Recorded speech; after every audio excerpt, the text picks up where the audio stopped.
Good morning. Last week was an eventful week for me. I paid my first visit to the British Museum for about 6 months now, and that was weird. The museum is open, but visitors are on this one-way route that only goes round the bottom floor. Once you get up onto the top floor of the museum, everything is empty. There are galleries that have temporary displays, which are just shells, kind of like walking through a ghost institution. It's particularly weird because, of course, it's an institution that's famous for its numbers. I mean, there's 6 to 7 million people go to the British Museum in a normal year, and there's nothing like that number of people going at the moment. What I did while I was there is I picked up my post. I don't work at the BM, but I have a pigeonhole that anybody, if you do want to send me something, you can send it there at the British Museum. And several people have done so over the last couple of months, and I'll show you what I got in a moment. In the meantime, there's no real sign of anything going back to normal, so I don't expect to be recording any lectures for the rest of the year, probably actually not during next year. However, the 10-minute series, I've now got into a regular pattern of producing one of those every month, so expect those to continue. The next one on the 18th will be a bit experimental, but basically about Indian art history. I'm working on one on the origin of the Buddha image. So this is this huge historiographic problem in the 1st century AD, right in the middle of Kushan studies, which is that up to that point, Buddhist art did not contain images of the Buddha in human form. And then after that point, Buddhist art always contains images of the Buddha in human form. They're everywhere. And so that moment, what happens at that moment, the origin of the Buddha image, is something that people have been trying to get their heads around since the 19th century. So I'm working on that at the moment, and that will be out in November. I've already recorded a 10-minute section on Moses Finley, who's in many ways the most influential classical historian working on economic history in the last century. Maybe except Rostovtsev, but probably the most influential classical historian working on that. So I have a 10-minute section talking about his book, The Ancient Economy. And if you watched the last video, you'll know that that one was done at short notice, and it bumped a video on usable histories to January. So that's 4 of the 10-minute series, a fair way along, already recorded and ready to upload. So expect to continue seeing those once a month, and I expect probably through next year as well. Back to the post. What did I get in the post? So one of my colleagues left me a copy of this, and this is a book on Sino-Kharoshthi coins. It is all in Chinese. I can't read Chinese script. I can look at the pictures. The Sino-Kharoshthi coins are very interesting. They are from one of the small city-states in what is called the Tarim Basin. This is the bit of very high altitude land that served as a trade route link between northwest India and China for thousands of years.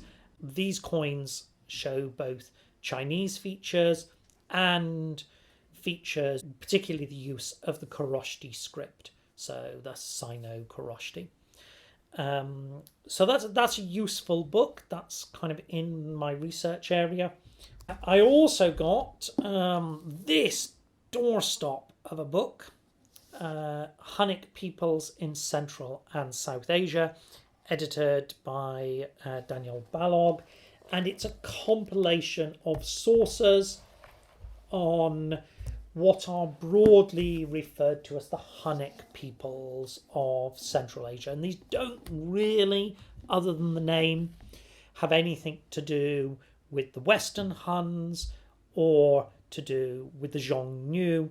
This is a group of nomadic and semi-nomadic peoples who either settled in or invaded the area covered by modern Afghanistan and Pakistan in the 4th to 6th centuries. And they're a very diverse, politically diverse group of people. That's really useful. The reason I got it was I contributed a little section at the back in appendices, which is not really original research. I'm just kind of summarising the numismatic evidence for those people. And I provide some tabulations of inscriptions. It goes with a concordance I made of the major books, which are by Robert Goebel, Matthias Pfisterer, and Klaus von der Weck. So I'm not contributing very much. I'm just kind of giving a guide that would help somebody who wasn't a numismatist know which bits of those material they might want. So that's that. I also got a book publishing coins from the Maski excavation. So that's a very old excavation. The coins have sat in a museum. A book on Mahalatavara coins. So these are both concerned with Central Indian coins of the late centuries BC, the early centuries AD. That's a really fascinating subject I am nowhere near as familiar with as I feel I ought to be. Indian numismatics focuses on the big dynasties. There's a lot of publications on the punchmark coins associated with the Mauryans. There's a lot on Kushan coins. There's a lot on Gupta coins. Well, there's no standard catalogue for the Satavahanas, who are a pretty major empire. It's the big empires. And in a sense, there's this huge gap in Indian history where there just aren't good, reliable sources that you can go to and look at the coins of all the smaller dynasties. I couldn't name most of the dynasties that operate from the 1st to the 6th century because I just haven't looked at their coins closely enough.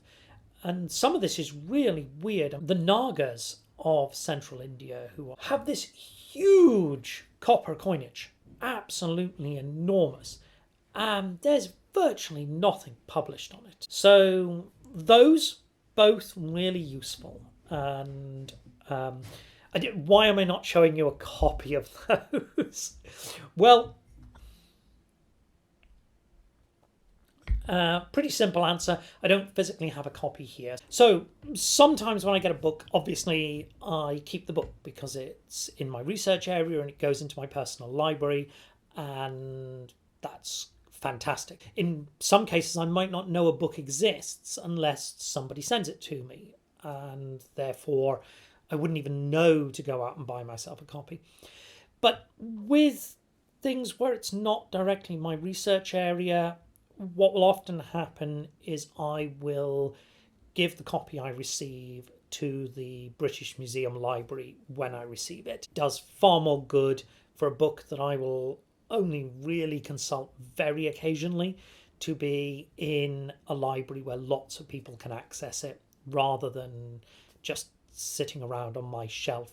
I also got some things in by email. Congratulations to Paul Wilson at the University of Sydney. I very briefly met with Paul and offered what I think was actually quite modest assistance with his MA thesis, but he very kindly sent me a copy. It's on Kushan studies and the Silk Road. The Silk Road, I think, partly out of resonance with China's government today being very keen, a trade initiative running through Central Asia and using the idea of the ancient Silk Roads means I think that the idea is very popular, very trendy. There's a lot of material being published on ancient trade. Really, I think more on the subject than there has been for about 100 years. The last thing I got was this. It's by Hans Backer, who is a very eminent Sanskritist, and it's called The Alkan, a Hunnic people in South Asia. I have some reservations about this book. My reservations are mostly because I haven't read the whole thing yet, and they're largely about the last sort of third of the book, which based on Hans Backer's Gonda lecture, which he gave a few years ago. I have a copy of that. I did not like it. It's framed around the idea of the two Hunnic wars. So this is synthetic history. This marshals sources and tries to reconstruct what happened. It's very different to this, and it's very different to this. These are really presenting you with data. So regardless of what you think of the interpretation the author places on it, there's data you would otherwise have difficulty getting access to in that material. This rises or falls almost entirely on the quality of its interpretation. And Hans Backer is a great Sanskritist, but I don't know how good a narrative historian he is.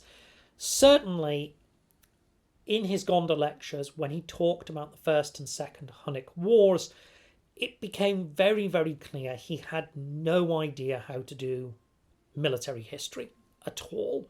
Military history's its own distinct subject. It has its own concepts. And there isn't really any military history in India. I'm going to give a shout out to this, which I didn't receive in the post. I bought this myself.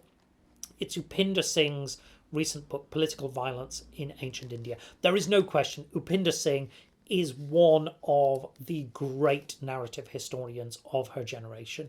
And I've not yet read this, but I plan to. It's chunky. And you'll notice it's a weird title, Political Violence in Ancient India. I mean, that's a military history of ancient India. So why haven't you called it a military history of ancient India? Well, there is no tradition of writing military history in India before the study of the Delhi Sultanate in the sort of 12th to 14th century. People just don't do this. There's no training in it. There's no existing historiography, and that makes it really hard. And here you notice that because Hans Backer's reconstruction, or Hans Backer's construction of the First and Second Hunnic Wars bears no resemblance to any actual war. It all hinges on single decisive field battles. That just doesn't happen. There are no wars like that. There are films like that. Go and watch the Lord of the Rings trilogy. The second film ends with a decisive battle. The third film ends with a decisive battle. And that's how this works. The two Hunnic Wars focus and centre on these decisive battles. Ancient wars are determined by logistics and siege work and skirmishing. Battles are very, very rare. And when they happen, it's to create freedom of manoeuvre for the armies. It doesn't result in a sudden decisive victory for one side or the other. The Battle of Hastings, to take the most famous example in Western history, is not the only battle fought in that campaign. It doesn't end the war. And in fact, William is still fighting decades later to establish his control over England. So the idea of a decisive battle, this moment when two armies meet in a field and that decides the outcome of a war, it's something that exists in popular fiction. It's not something that exists in actual historical work. And Hans Backer just has no schooling or training in military history, so his reconstruction is based on popular misconceptions. not on any actual understanding of how warfare proceeded in ancient India. That's what I got in the post. I'll be back on the 18th with a less scattered video than this one, and thank you for listening.